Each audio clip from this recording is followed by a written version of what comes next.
Eh bien, bonjour à tous. Nous sommes le lundi 3 mars 2025 à la mairie de la Noaille et nous allons aborder la deuxième vidéo sur l'Empire.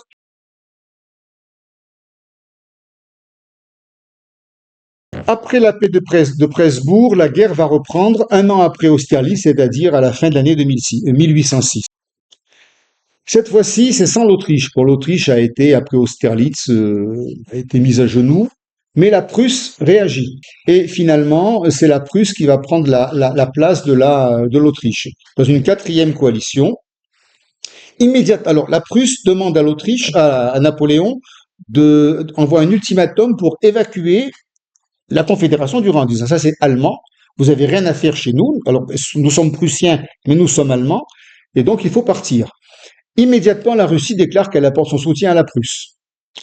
La Suède également et le Royaume-Uni, évidemment, déclarent qu'ils vont financer la coalition parce que les Anglais n'avaient pas une grosse armée de terre, mais ils avaient une bonne flotte et ils avaient de l'argent pour aider les coalitions contre Napoléon.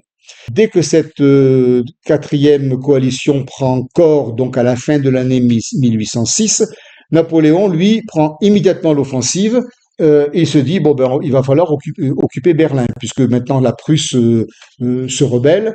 Il envisage tout de suite d'occuper Berlin et de battre, faire la guerre d'abord contre les Prussiens.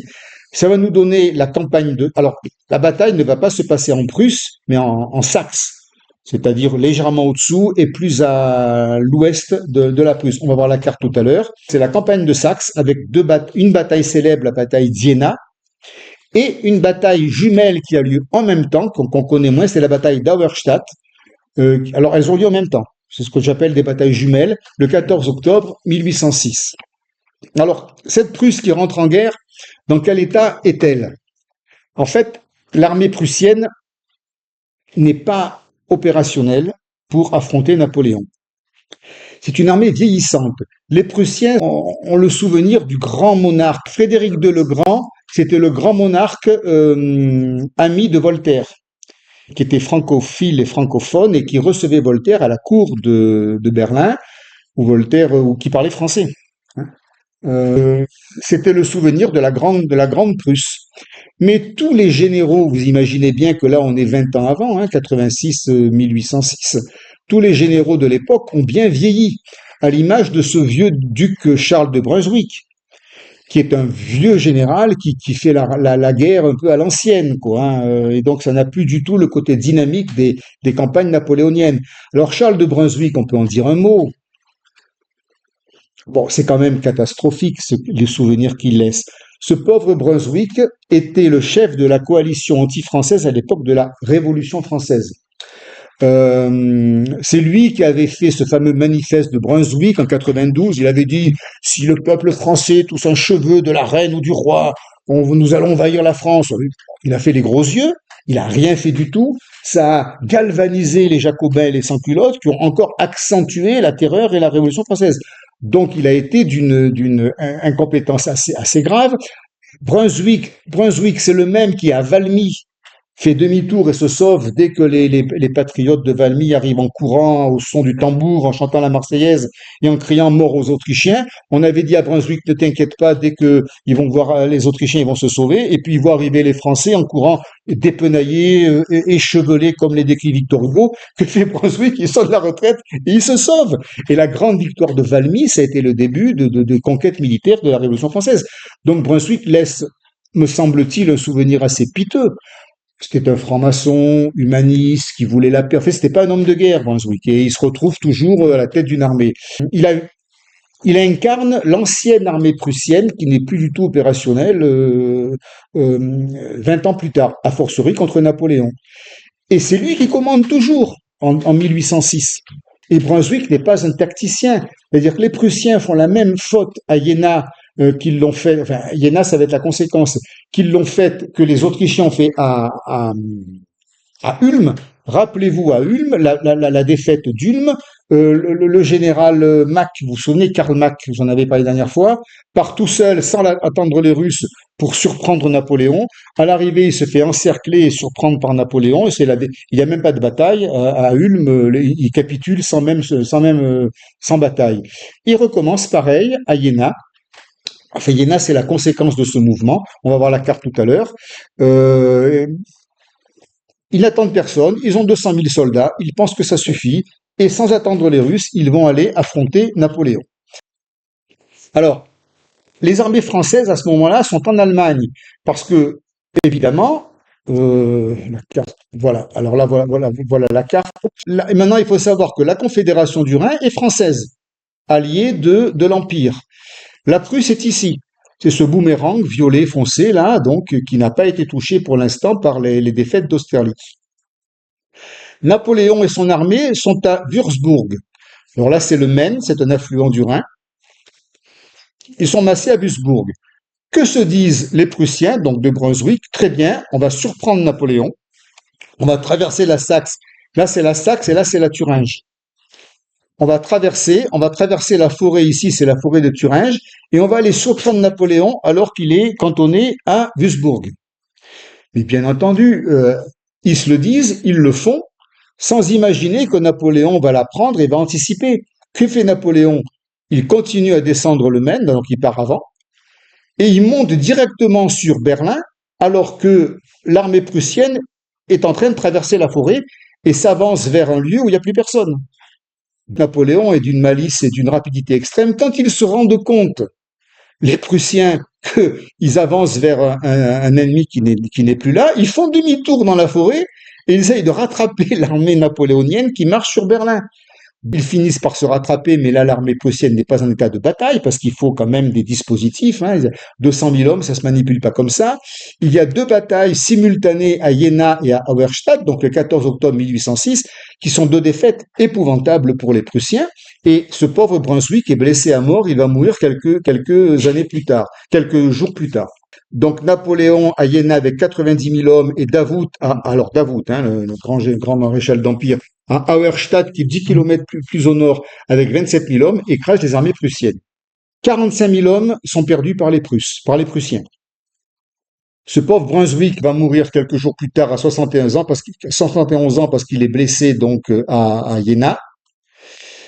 En Prusse, c'est la stupeur parce que les Prussiens pensaient qu'ils avaient une armée formidable. Brunswick avait un prestige, je ne sais pas pourquoi, parce qu'il était beau avec toutes ses décorations. Bon, bref, c'est la stupeur. Les villes prussiennes se rendent sans combattre et disent à Napoléon, vous pouvez rentrer. Donc pour les Prussiens qui ont quand même un orgueil national fort, ils sont comment dire, stupéfaits de cette défaite si soudaine, et ils ouvrent leurs portes et Napoléon prend et s'installe dans les villes fortes prussiennes jusqu'à Berlin.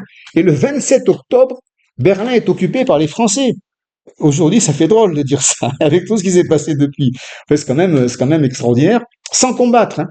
Napoléon profite de cette victoire éclair pour renforcer ses positions fortifiées. Et tout de suite, il n'attend pas à Berlin, il va pas rester à Berlin. Il se dit maintenant, c'est au tour des Russes, parce que les Russes étaient alliés des Prussiens. Ils sont pas intervenus à Iéna parce que les Prussiens les ont pas attendus, mais il sait très bien que maintenant il faut battre les Russes. Alors il perd pas de temps et il enchaîne sur la Russie. Il apprend que les Russes ont franchi le Niémen. C'est très important le Niémen, parce que dans la campagne de Russie, on va en parler. C'est ce fleuve intéressant qui, finalement, à cette époque-là, dessine le contour de la Pologne et de la Russie. Vous voyez, il sépare les deux territoires, là. Alors ici, pour mémoire, il y a Königsberg, qui va devenir Kaliningrad, et qui est une enclave russe actuelle entre la Pologne et la Lituanie de la Russie, mais séparée de la Russie. L'enclave de Kaliningrad. Voilà. À l'époque, ça s'appelait Königsberg.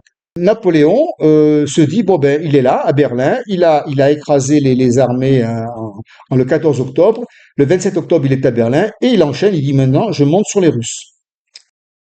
Et alors, pour faire cela, il prend la route de Varsovie. Parce que Varsovie est à 550 km. C'est une base logistique quand même des Russes, ils avaient tendance. Alors le Grand-Duché de Varsovie quand même était normalement à l'époque associé à la Prusse. Et les Russes donc franchissent le Niémen pour venir en Pologne. Napoléon met le cap sur Varsovie. qu'il atteint au bout de quelques semaines, mais nous sommes en hiver là, parce que Iéna c'est le 14 octobre, Berlin 27 octobre, là il commence à faire froid. On est en novembre. Et pendant la marche vers Varsovie, la pluie, la neige, la boue, le froid mettent en difficulté les Français. Cela dit, ils sont accueillis dans la capitale polonaise comme des libérateurs, parce que les Polonais ont toujours eu peur des Russes. Donc de voir arriver les Français, les Polonais sont contents. Et là, Napoléon est rasséréné, accueilli comme des libérateurs, l'armée peut souffler, ils sont acclamés, bon, très bien. C'est quand même mieux ça que d'avoir une population hostile. Il faut savoir que à l'époque en Russie, le général Koutouzov n'est plus. Vous savez, j'avais fait l'éloge de Koutouzov dans la presse. Moi, j'aime beaucoup Koutouzov, le vieux général, patriote jusqu'au bout. Bon, moi, j'aime les gens comme ça. Euh, il était en désaccord avec Alexandre Ier, son tsar, sur la tactique à employer contre Napoléon. Alexandre Ier voulait se couvrir de gloire, donc il voulait un affrontement. Koutouzov voulait faire avec l'espace, l'hiver, le temps, éviter l'attaque frontale, etc. Ça contrarie Alexandre Ier qui l'envoie donc au sud de Est, c'est-à-dire contre Koutouzov a la mission de contenir les velléités ottomanes autour du Danube là-bas, parce que la Russie descend jusqu'au Danube, mais enfin l'Empire russe.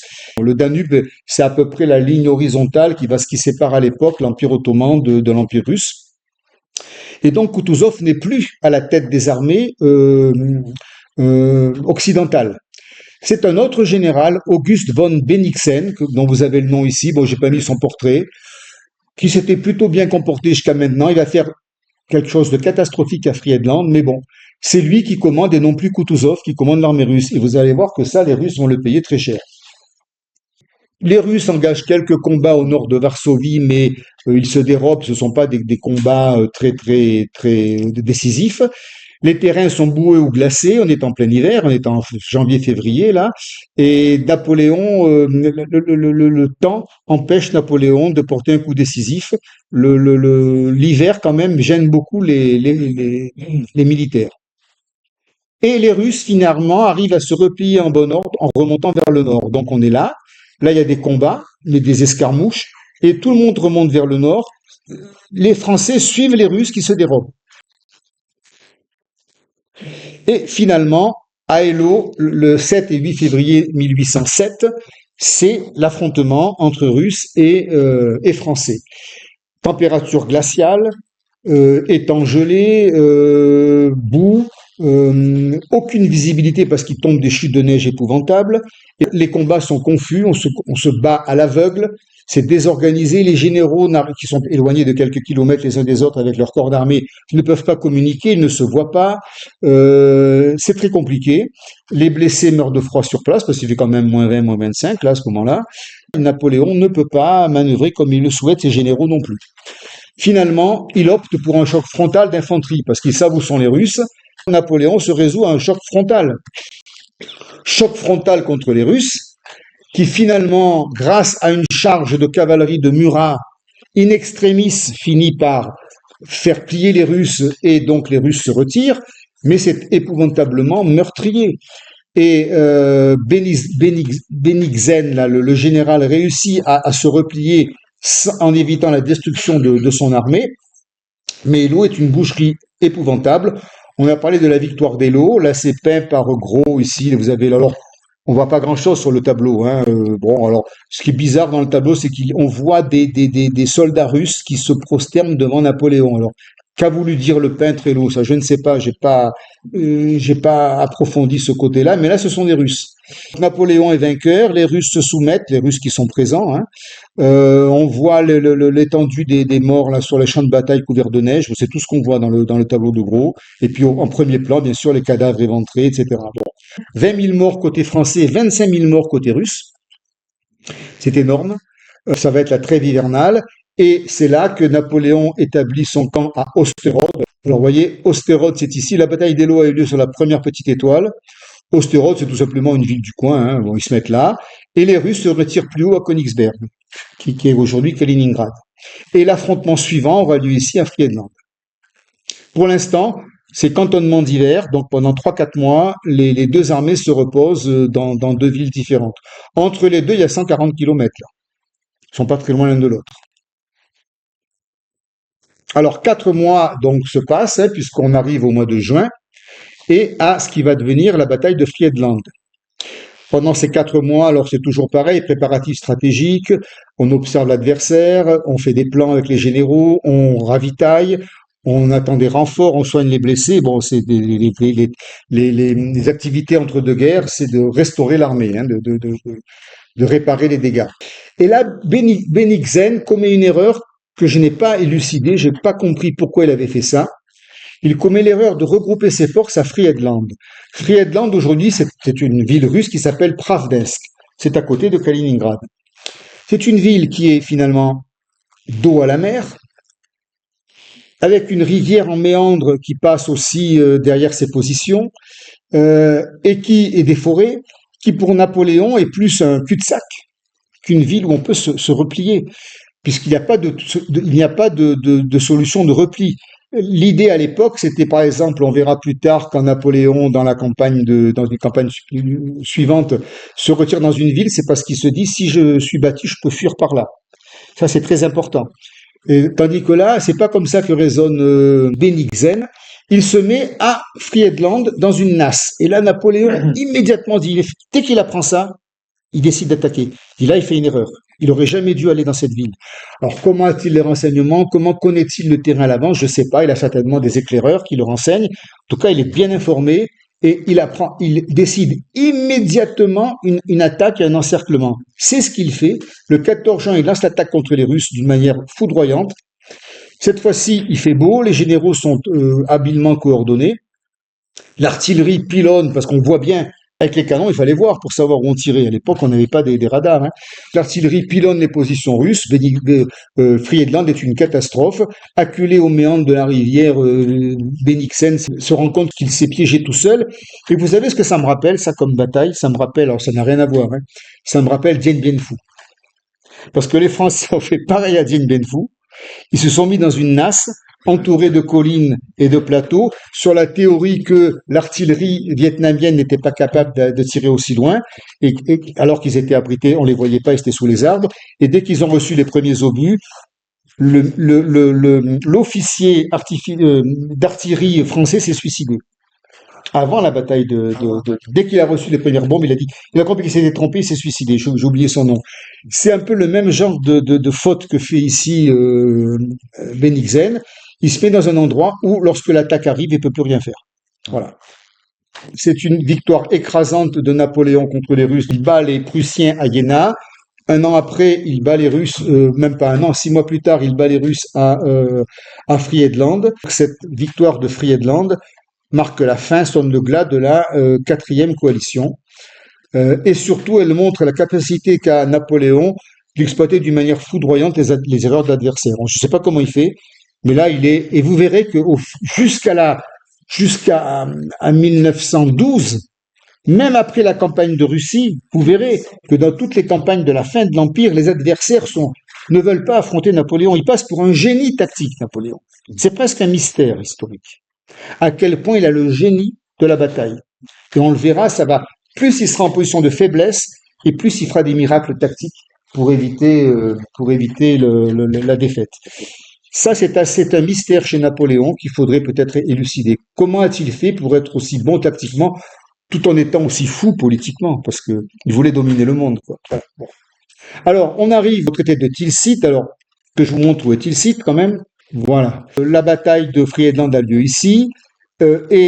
Tilsit, vous voyez, c'est une petite ville qui est au bord de ce fameux Niemen, qui est un territoire neutre entre la Russie et la Prusse. Napoléon fait une mise en scène à Tilsit, donc sur le fleuve, pour accueillir Alexandre Ier en essayant, parce qu'il a l'idée, il a l'arrière-pensée, Napoléon, qu'il faut s'entendre avec Alexandre Ier. Il a absolument pas envie, Napoléon, d'envahir la Russie, contrairement à ce qu'on croit. Il a jamais eu l'intention d'aller à Moscou. Napoléon n'a pas du tout envie d'affronter les Russes. Il veut ménager Alexandre Ier. Il veut simplement que Alexandre Ier respecte les intérêts stratégiques en Europe. Le traité de Tilsit apparaît comme une rencontre entre deux empereurs en terrain neutre, dans un apparat fluvial, bon bref, de manière à ménager la susceptibilité d'Alexandre Ier. Sachant que les deux empereurs ont un intérêt commun à faire la paix. Alexandre Ier, lui, veut être tranquille du côté ottoman pour repousser les Ottomans donc au sud du Danube. Donc là, il veut se concentrer là-dessus. Il veut bien renoncer à ses prétentions sur la Pologne, parce que les Russes aiment bien la Pologne, hein, ils ont toujours aimé la Pologne. Et Napoléon, lui, c'est le contraire, il veut être tranquille sur son front Est, enfin c'est pareil, il veut être tranquille sur son front Est pour affronter les Anglais. Donc Napoléon regarde vers l'Angleterre, Alexandre Ier regarde vers le Danube, ils n'ont pas de raison de se faire la guerre. Les intérêts sont tout à fait compatibles. En plus, au traité de Tilsit, Alexandre Ier réalise à quel point il est impressionné par le discours, les compétences, la vision politique de Napoléon. Il est fasciné par Napoléon. Il dit, mais ce type est brillant, il comprend tout, il va vite, il est lumineux, et voilà, Napoléon impressionné. On ne sait pas ce qu'ils se sont dit, parce qu'il n'y a personne sur le radeau, ils sont seuls. On n'a pas de témoignages. Il y a des suppositions et puis il y a les confidences qu'ils ont fait ensuite. Toujours est-il que la paix de Tilsit, la paix est établie entre la Russie et la France, enfin l'Empire français, un peu aux dépens de la Prusse, qui elle est absente et elle est humiliée. On va voir tout à l'heure que Alexandre Ier fait un petit geste pour la Prusse, mais bon, un minimum. La Prusse, alors, les grands perdants, c'est l'Autriche pour Austerlitz, la Prusse pour Iéna, la Russie pour Friedland, mais la Russie s'en sort bien, parce que finalement, elle n'est pas chez elle, il n'y a pas de territoire qui est occupé, hein, voilà. Et Alexandre Ier, finalement, se dit, ben, moi, je fais la paix avec Napoléon, et je m'occupe de mes Ottomans. Donc, voilà. Alors, quelles sont les clauses du traité de Tilsit? D'abord, c'est une alliance franco-russe, hein, où la Russie et la France se promettent paix et amitié, donc c'est embrassons-nous, Folleville, hein, ils sont, voilà. C'est la tactique de Napoléon, ça. Il veut absolument faire ami avec la Russie. C'est pourquoi, avec du recul, la campagne de Russie est quelque chose qui n'aurait pas dû arriver. Mais ça, on en reparlera plus tard. La Prusse perd au profit de l'Empire français le Grand-Duché de Varsovie, qui était prussien, vous voyez, Grand-Duché de Varsovie associé à la Prusse. Donc la Prusse perd tout ça quand même, qui était son territoire d'influence, au profit de la France. C'est quand même pas rien. La Prusse perd le Grand-Duché de Varsovie et la Westphalie, qui était associée à la Prusse aussi, c'est-à-dire elle perd la moitié de ses habitants. Pour la Prusse, c'est une catastrophe. Néanmoins, Alexandre Ier intervient pour que la Prusse ne soit pas démembrée. Donc il dit à Napoléon, ne touchez pas la Prusse. Donc la Prusse, elle perd ses alliés, ses populations associées. Bien. La Russie reconnaît les conquêtes françaises en Europe. Voilà. Elle assure la Russie, la France de son soutien contre l'Angleterre, notamment dans le cadre du blocus continental, parce que Napoléon, il a une idée fixe en tête. C'est la guerre commerciale qu'il va faire aux Anglais. Il n'y a que ça qui l'intéresse.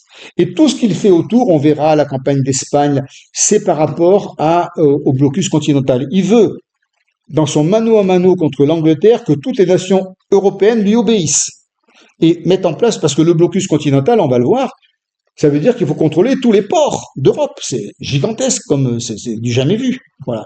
Dans le traité de Tilsit, Alexandre Ier lui garantit qu'il va respecter les clauses du traité et qu'il ne fera pas de commerce avec l'Angleterre. C'est ce que veut Napoléon. Voilà. Moyennant quoi, la paix de Tilsit est signée. Ça établit une paix jusqu'à la campagne de Russie entre la France et l'Angleterre. Non. Entre la France, ah voilà, entre la France et la Russie. Vous voyez comme on dit des bêtises entre la France et la Russie. Merci, merci.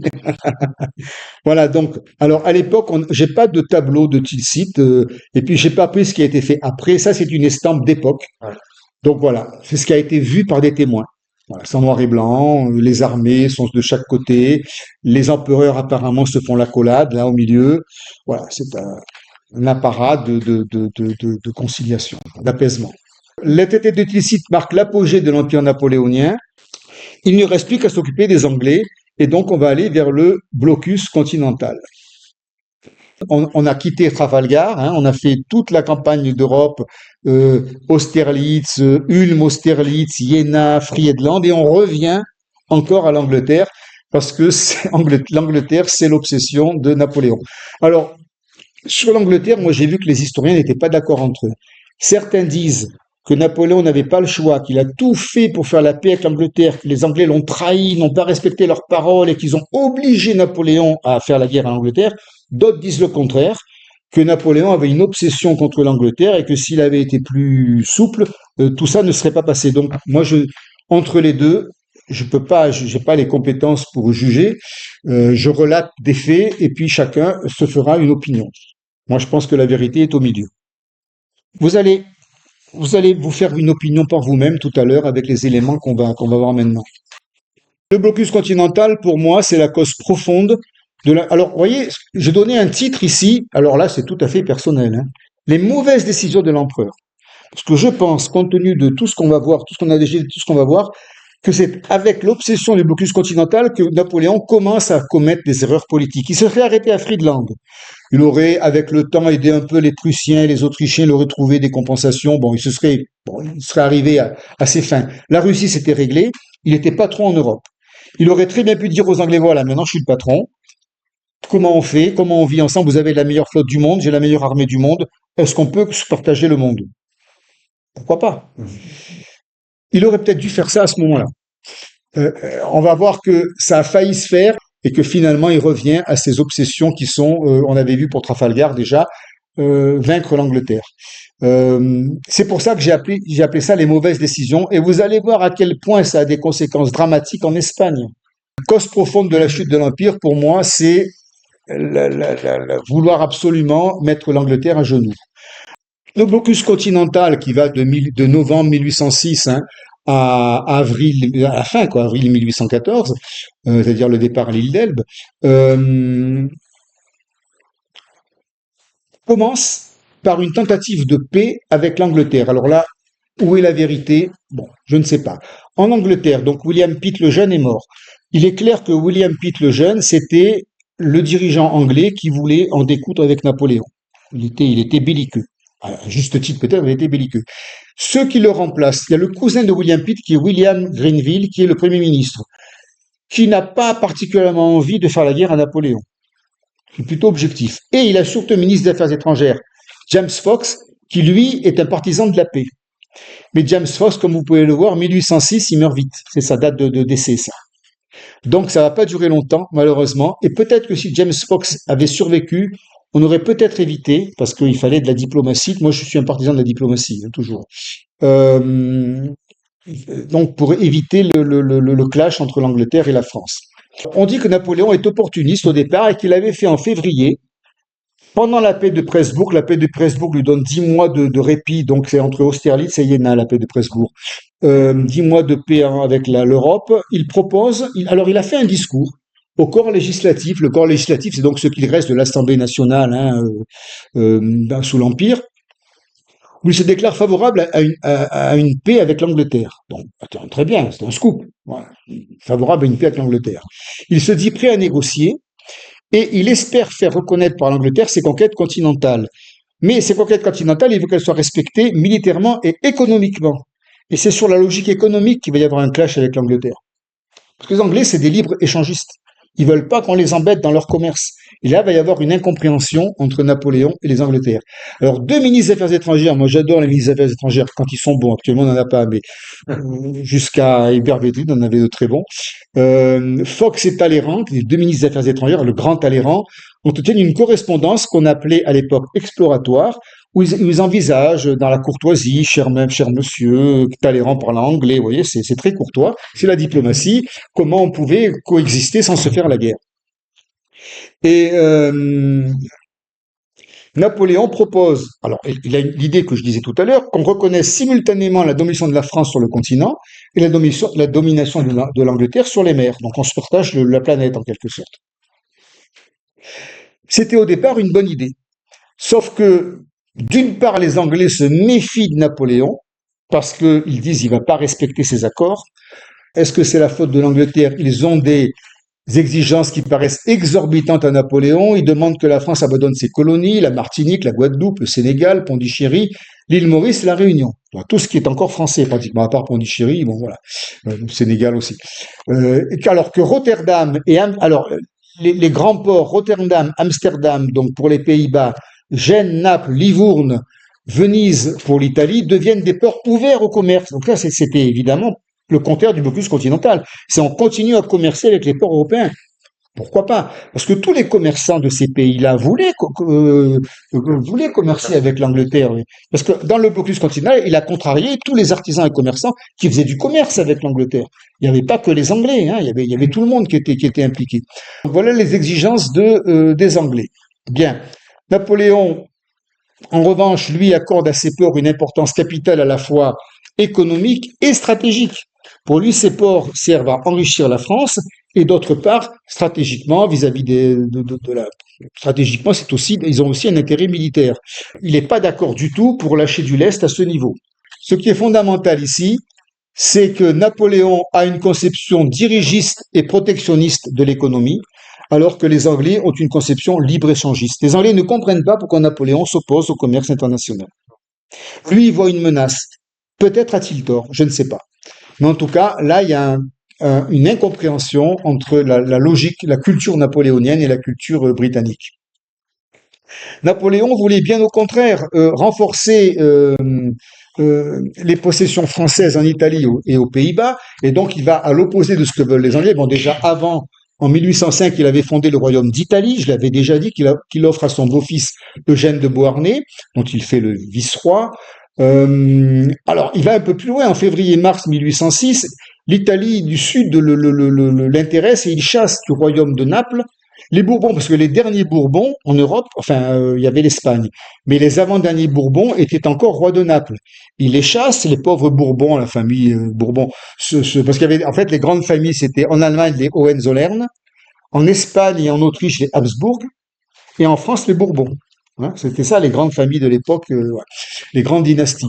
Donc, il chasse les Bourbons d'Italie, qui se réfugient en Sicile, et il offre l'Italie à son frère, le royaume de Naples, pardon, à son frère Joseph, qui n'est pas, vous verrez, Joseph, c'est une catastrophe. Hein. En Espagne, il fera que des conneries. Enfin bon, passons.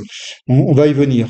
Et alors, il offre à Joseph le royaume de Naples. Il a encore le petit frère là, alors comment il s'appelle, Louis, à qui il fonde le royaume de Hollande, qui va durer quelques années, et qu'il offre à son frère Louis. Et donc, il ne peut faire aucune concession sur ce que veulent les Anglais. Parce que lui, précisément, il veut faire des royaumes, il veut maîtriser ces territoires-là.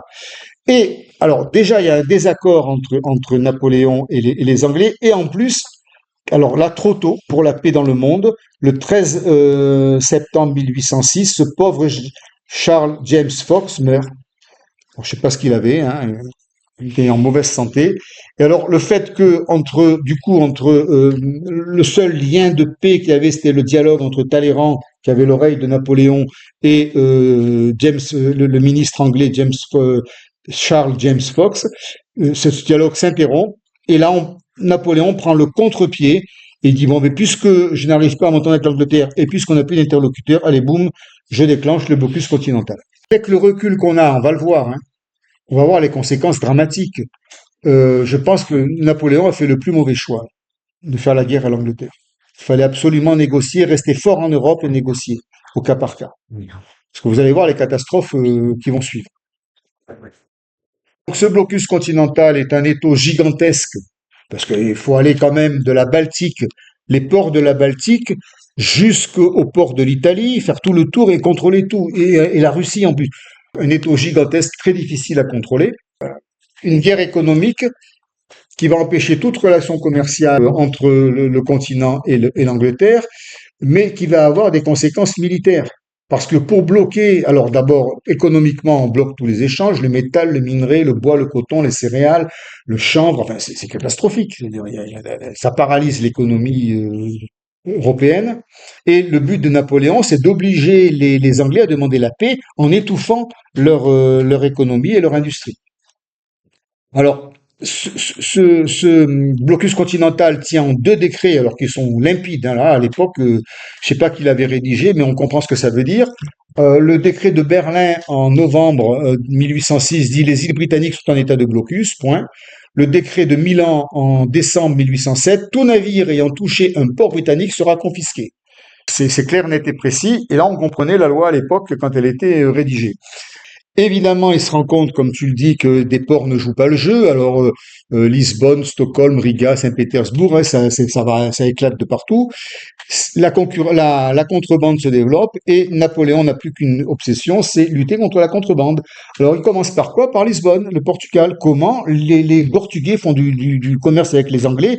On va au Portugal et ça va déclencher la guerre d'Espagne. Parce que pour arriver au Portugal, il faut traverser l'Espagne. Donc on va voir le détail. Et ensuite, 1812, la campagne de Russie, parce que Alexandre Ier ne respectait pas le blocus qu'il va décider d'aller à Moscou. Enfin, de commencer la campagne de Russie. Et on verra comment, de fil en aiguille, se retrouvera à Moscou. Ça, ce sera pour la prochaine fois. Les Anglais, de leur côté, souffrent. Hein, ça, on peut pas dire le contraire. Le blocus continental, ça crée une crise en Angleterre, des licenciements de milliers d'ouvriers. C'est ce que voulait Napoléon. Le prix du pain atteint des chiffres records. Les ouvriers anglais se mettent à casser les machines dans les usines. Donc le blocus commençait à avoir en Angleterre des conséquences que Napoléon espérait. Ça a failli gagner. Et finalement, ce blocus qui va faire beaucoup souffrir l'Angleterre pendant les années qui suivent va être interrompu de fait par la campagne de Russie. C'est grâce à la campagne de Russie et à l'échec de la campagne de Russie qui fait chuter Napoléon que l'Angleterre est sauvée du blocus continental. Mais ça a failli marcher. Hein, voilà. C'est la campagne de Russie ici. Alors parce que ça on l'a pas encore vu, mais voilà, il faut avoir ça à l'esprit pour comprendre la suite des événements. Côté européen, les perturbations sont très graves également, hein, parce que il n'y a pas que l'Angleterre qui souffre. Tous les pays de commerce, Pays-Bas, Espagne, Portugal, Italie, pays scandinaves, Russie, etc., sont touchés par le blocus. Manque de matières premières, faillite d'entreprises, la soierie de Lyon souffre. Et les soieries de Lyon, on va les retrouver en 1830 avec la révolte des Canuts. L'arrêt des activités portuaires. Bon, en Europe, c'est très dur aussi. Ce qui fait que le blocus n'est pas du tout populaire en Europe. Et on peut même imaginer que la popularité de Napoléon commence à baisser à cause du blocus continental. Les peuples en ont marre. Au début, c'est le libérateur des peuples, et à l'arrivée, c'est un dictateur épouvantable. Donc voilà, ça commence à bien faire. Et puis des gros moyens militaires sont nécessaires parce qu'il fallait aller donc dans la Manche, il fallait contrôler, comme tu le disais, Rotterdam, Amsterdam, Hambourg. En Italie, c'est Livourne et Pise, hein, les ports qui font beaucoup de commerce. Et puis alors, de l'autre côté de l'Italie, c'est Ostie, Rimini, Ravenne et Ancône, côté adriatique. Hein. Lisbonne, enfin. Hein. Et donc l'armée française va traverser l'Espagne. Elle commence par Lisbonne, va traverser l'Espagne, pays allié, parce que l'Espagne, depuis, on va le voir, on va le revoir, le traité de San Ildefonso est allié depuis 1800 avec la France. Donc Napoléon se croit autorisé à traverser l'Espagne pour aller faire la loi au Portugal, et c'est là que ces vrais ennuis vont commencer. La situation en Espagne est assez calamiteuse. Là, vous avez une photo de la famille royale espagnole. C'est pas brillant du tout, du tout.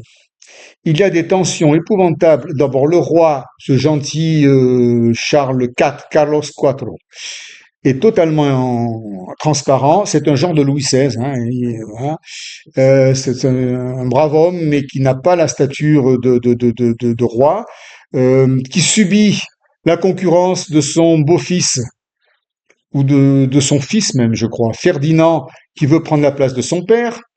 Et je ne sais pas s'il est sur la photo là, il y a le Premier ministre Godoi, qui est un aventurier, Manuel Godoi ici, un aventurier extrêmement impopulaire, qui a comment dire, qui a mis sous emprise la reine Marie-Louise de Parme, qui est ici, que vous voyez ici. Marie-Louise de Parme, qui ne brille pas par son intelligence, qui est donc sous emprise du Premier ministre, et ça se passe très très mal.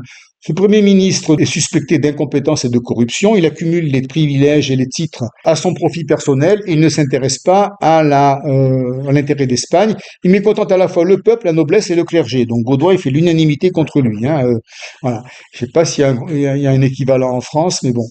La famille royale est très divisée parce que la princesse est sous l'influence du Premier ministre. On a dit qu'ils étaient amants, mais enfin bon, ça, je ne sais pas si c'est vrai.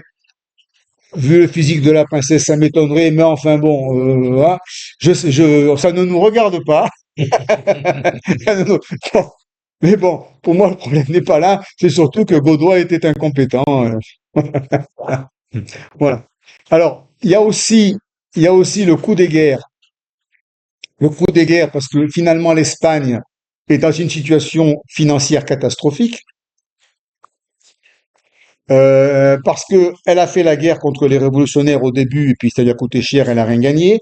Ensuite, elle s'est associée à Napoléon pour faire la guerre contre l'Angleterre, on a vu Trafalgar, etc. Elle n'a rien gagné non plus. La défaite de Trafalgar a été catastrophique parce que les Espagnols qui croyaient qu'ils avaient une grande flotte se rendent compte qu'ils ont été ridiculisés par les Anglais. Donc, l'Espagne est en difficulté et la famille royale est très impopulaire. En plus, l'Espagne, si on se projette un peu les siècles précédents, depuis Charles Quint, 16e, 17e siècle, l'Espagne a eu, ayons à l'esprit qu'ils ont eu l'empire colonial le plus grand, le plus vaste du monde. Parce que sous Charles Quint, quand même, c'est-à-dire 150 ans avant,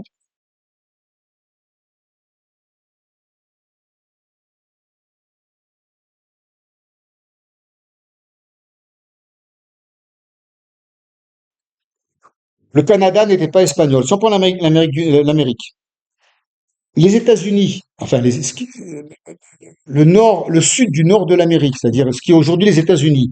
Il y avait tout le sud qui était espagnol, la Floride, l'Arizona, le Mexique, le Nouveau-Mexique, la Californie, c'était espagnol. L'Amérique centrale était espagnole.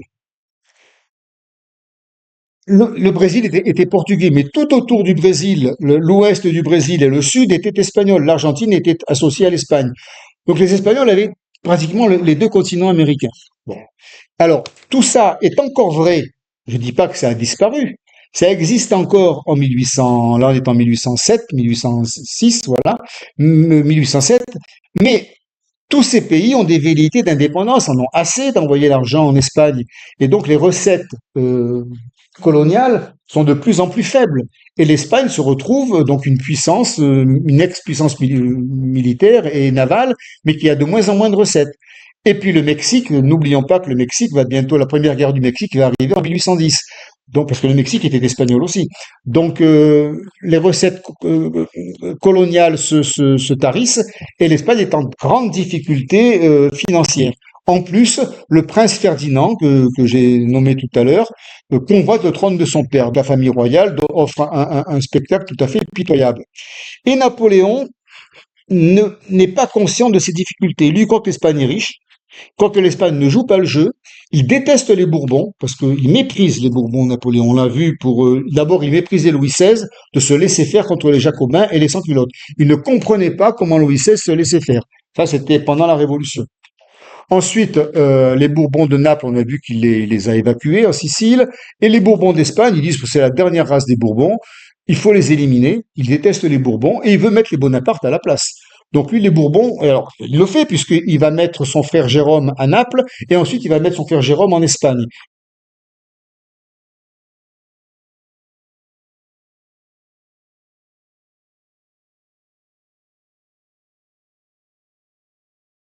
Et à Naples, il va mettre Murat. Donc clairement, il veut remplacer la dynastie des Bourbons par la dynastie des Bonaparte. Donc il est très très mal disposé pour discuter avec la dynastie espagnole. L'idée, c'est de dire, bon, ben, je dois arriver, il faut que mes armées arrivent à Lisbonne, qui trafiquent avec les Anglais, qui respectent pas le blocus. Je vais quand même demander l'autorisation aux Espagnols. Et Godoy, le Premier ministre, lui a dit à Napoléon, mais sire, vous pouvez tout à fait envoyer vos armées, aucun problème. Un premier détachement avec Junot et 25 000 soldats français arrive à Lisbonne, occupe la ville, interrompt le commerce avec l'Angleterre, et donc, on pourrait dire, la situation est rétablie. Mais Napoléon, pourquoi, je ne sais pas exactement, fait ensuite intervenir Murat. Alors Murat, c'est un violent. Hein. Murat, c'est un violent. Et Murat est censé aller aider Junot, mais on ne sait pas pourquoi. Il laisse des troupes un peu partout en Espagne, à Pampelune, à Barcelone, à Madrid. Et là, les Espagnols se disent, mais qu'est-ce qu'ils foutent l'armée française en Espagne? On est des alliés, ils nous occupent là. Voilà. Donc ça crée quand même un choc au niveau de la population espagnole. Et alors des rumeurs, hein, la rumeur c'est terrible. Hein, la rumeur dit que Godoy a donc trahi l'Espagne en prenant de l'argent pour autoriser les Français à occuper l'Espagne. D'autres rumeurs disent que la famille royale s'apprête à fuir le pays, comme Louis XVI avait fui à Varennes. On retrouve les mêmes fantasmes, les mêmes rumeurs. Le peuple espagnol est furieux, mais le peuple espagnol est plus furieux contre sa propre monarchie que contre Napoléon. Vous voyez, l'hostilité du peuple espagnol au départ, c'est quand même contre sa monarchie. Ils en ont assez de ce roi mou qui ne prend aucune décision. Bien. Là-dessus, une révolte éclate à Aranjuez. Alors Aranjuez, tout à l'heure, il y a la carte de l'Espagne. C'est à 40 kilomètres au sud de Madrid. Et puis c'est tout simplement des Espagnols qui sont pas contents, qui font une révolte. Et alors, on dit que c'est des partisans du prince Ferdinand qui ont été manipulés pour obliger Carlos IV à abandonner le trône. Donc c'est pas du tout dirigé contre Napoléon au départ. Aranjuez, la révolte d'Aranjuez, c'est on en a assez de ce roi mou et on veut que son fils prenne la place. Très bien. Alors la foule à Madrid capture Godoy et Carlos IV, donc qui est pas un courageux, abdique sous la pression en faveur de son fils et donc son fils devient très provisoirement Ferdinand VII. Mais ça va pas durer longtemps, parce que Napoléon va se mettre au milieu. Que fait Carlos IV devant l'adversité? Il dit très très bien j'abdique, et en douce, il s'adresse à Napoléon et il lui demande de régler le différend familial, c'est-à-dire qu'il se jette dans la gueule du loup. C'est lui qui dit à Napoléon, Sire, on m'a évincé de mon trône, venez me rétablir. Et l'autre demandait que ça, il va venir. Alors là, Napoléon met en place un plan machiavélique, parce que Napoléon n'a pas du tout l'intention de rétablir Carlos IV. Il veut mettre son frère Jérôme au trône d'Espagne.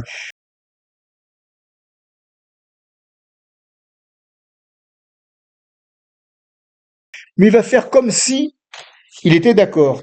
Et donc il va complètement embobiner la famille royale pour arriver à ses fins. Il leur demande de venir se déplacer à Bayonne.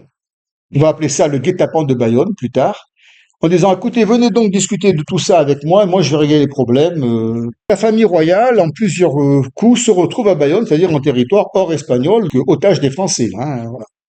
Alors, que fait Napoléon? Il convoque la famille royale à Bayonne, mais alors il fait comme les managers aujourd'hui, il les interroge séparément, il est très fort, très fort. Il a des entretiens particuliers avec Ferdinand VII, avec le roi, etc. Alors qu'il fait pression quand même sur Ferdinand VII pour qu'il renonce à la couronne. Parce que Ferdinand VII étant plus populaire que Charles IV, il n'a pas envie qu'il devienne roi d'Espagne. Donc il a une idée derrière la tête. Bon. Alors finalement, il dit à Ferdinand VII qu'il ne le soutient pas. Séparément, il entend Charles IV, il dit qu'il soutient sa légitimité pour retrouver sa couronne. Donc il se met un peu Charles IV dans la poche. Entre-temps, alors là c'est très grave, parce que là on va avoir des meurtres, des morts d'hommes. Arrive la tragédie du 2 et 3 mai 1808. Alors vous avez vu le tableau de Francisco de Goya, le grand peintre espagnol, qui montre, on va le voir tout à l'heure, les patriotes espagnols fusillés par l'armée française. C'est la tragédie du 13 de Mayo, le fameux 13 de Mayo 1808. Alors, là encore, c'est pas Napoléon qui est visé par la population. Que constate le peuple espagnol? Il constate que la famille royale a quitté Madrid. Mais ils sont à Bayonne, ils peuvent pas être à Madrid. Mais ils sont partis. Et donc le pouvoir en Espagne est vacant. La population est en colère, mais le roi a fui la capitale. Bon. Le 2 mai, la foule madrilène se rassemble au Palais Royal, le Palacio Real, pour protester contre le départ du roi. C'est ce qu'auraient fait les Français après la fuite à Varennes, exactement la même chose. Et il se trouve, le hasard a fait que l'enfant François-Paul, le petit enfant, est encore à Madrid. On le voit dans le tableau, là, il est là, le petit bonhomme, là. Vous voyez? Or, celui-là, c'est savoir pourquoi ils l'ont laissé à Madrid. Ils auraient dû le garder avec eux, quand même, quoi. Bon, il n'est pas à Bayonne, il est à Madrid.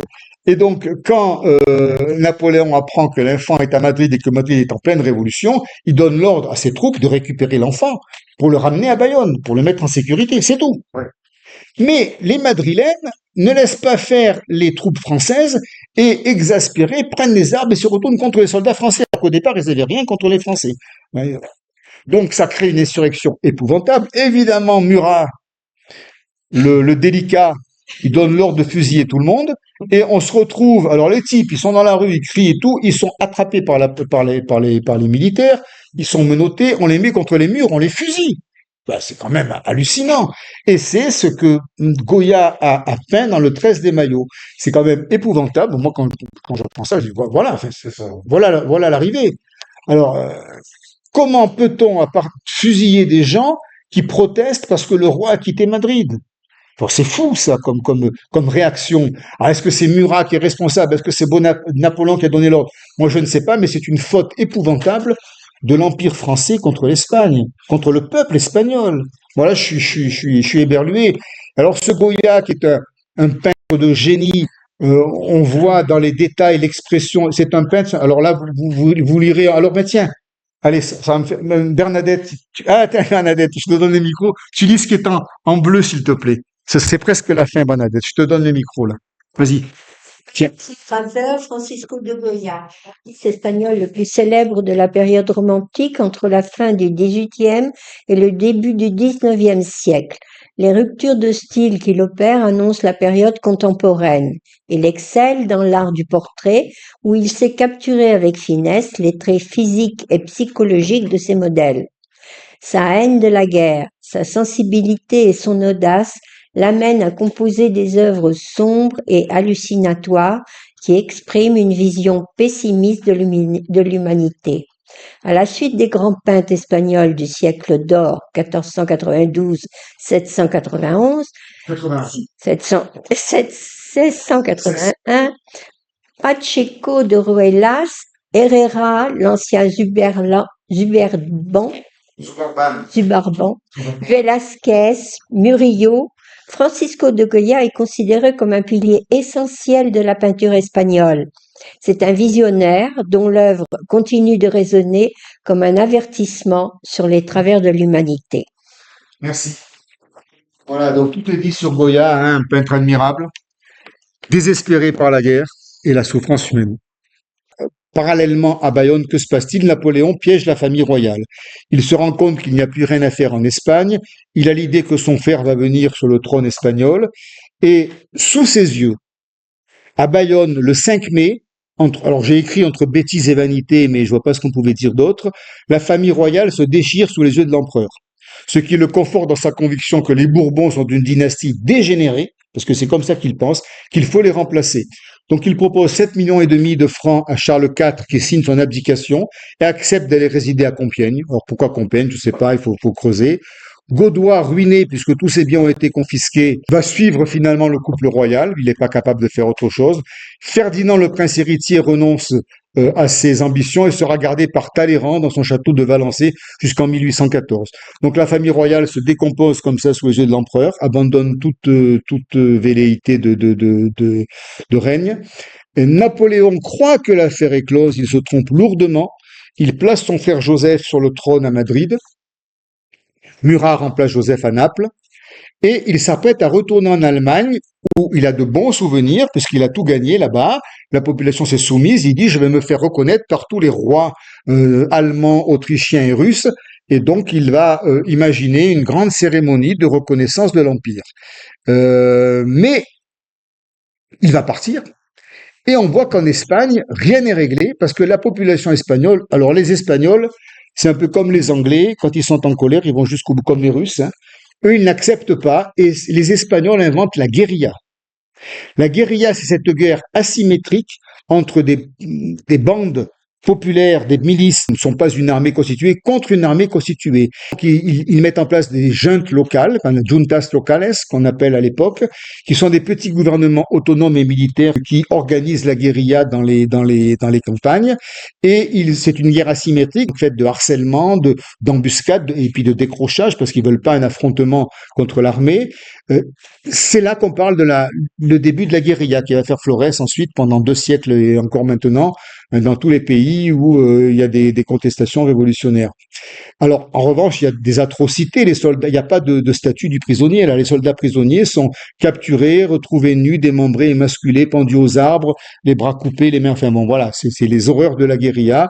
Et la guérilla va se répandre partout sur le territoire espagnol, ce qui fait que Napoléon, qui croit que le problème espagnol est réglé, se trompe lourdement. En plus, dans cette guérilla, il y a une alliance des militaires, il y a quand même des généraux et des colonels espagnols qui sont de vrais militaires et qui fédèrent donc cette armée populaire et ils arrivent à- en Andalousie. L'Andalousie, c'est un foyer révolutionnaire espagnol, hein, bien connu, c'est la Kabylie d'Espagne, l'Andalousie. Donc 18 000 soldats français très assoiffés, parce qu'en plus, ça se passe mal, ils crèvent de chaud, ils ont pas d'eau, les chevaux ne boivent pas, enfin c'est quand même terrible les conditions sous le soleil espagnol.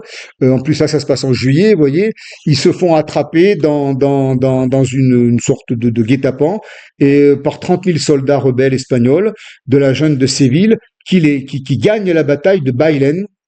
Et donc cette bataille a un retentissement. Alors là, oui, j'ai quand même mis le tableau parce que on voit quand même ici l'officier espagnol, qui est un vrai officier, hein, vous voyez, qui est à la tête donc d'une armée de militaires, mais aussi de paysans, hein, de patriotes, qui très courtoisement vient proposer enfin la capitulation aux généraux et aux colonels napoléoniens qui sont ici, qui sont complètement stupéfaits d'avoir été battus par une armée de gueux. Hein, voilà. Donc cette bataille de Bailén a un retentissement immense en Europe. Toute l'Europe réalise qu'une armée de paysans déterminés peut mettre en échec une armée réputée invincible. Et ça va avoir des conséquences terribles sur la suite de l'Empire français. Et à telle enseigne que, à la suite de Bailén, Joseph Bonaparte, qui n'est pas le génie du siècle, s'affole et quitte Madrid. Ce qui rend fou le petit frère Napoléon. Il dit, mais comment je le mets sur le royaume d'Espagne? Il se sauve. Bonaparte, le grand frère, il se sauve. Lui. Il va au nord à Vitoria, au sud de Bilbao. Voilà ce qui se passe en Espagne. Ça va être un furoncle, un cancer qui va pourrir tout le long les années suivantes l'hégémonie de l'Empire français. Et maintenant qu'on va quitter l'Espagne, on va faire la pause pour à nouveau s'intéresser à ce qui se passe en Europe, parce qu'il y a des événements simultanés en Europe qu'il faut raconter maintenant avant d'aller plus loin dans l'histoire de l'Espagne. Et j'annonce la pause et je vous remercie.